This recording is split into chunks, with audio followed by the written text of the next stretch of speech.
வணக்கம். இந்த வண்டி பார்த்திங்கன்னா BS6 XS 125. இது ஃபுல்லாக வந்து நம்ம இப்போ பார்த்துட்டிங்கன்னா என்னென்ன கழட்டி வச்சுருக்கேன் பாருங்களா. இதுக்கு என்ன ரீசன்னா சைடு ஸ்டாண்டு சைடு ஸ்டாண்டு வந்து ஏதோ ஒரு கல்லில் ஏதாவது கொடுத்துருக்காரு.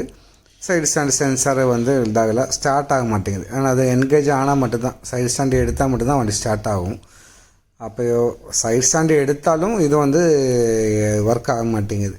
அப்போ ஒரு சென்சார் அது சைடில் உடஞ்சதுனால அது புதுசு வாங்கிட்டு சைடு ஸ்டாண்டெல்லாம் கொஞ்சம் தட்டி பெண்ட் எடுத்து பார்த்தோம், ரெடி ஆயிடுச்சு. ஆனால் சென்சார் ரேட்டு வந்து ஒரு 570 ரூபா வருது. ஆனால் இது கழட்டி மாட்டுறதுக்குள்ளே ஒரு 1.5 மணி நேரம் 2 மணி நேரம் ஆயிடுச்சுங்க. நீங்கள்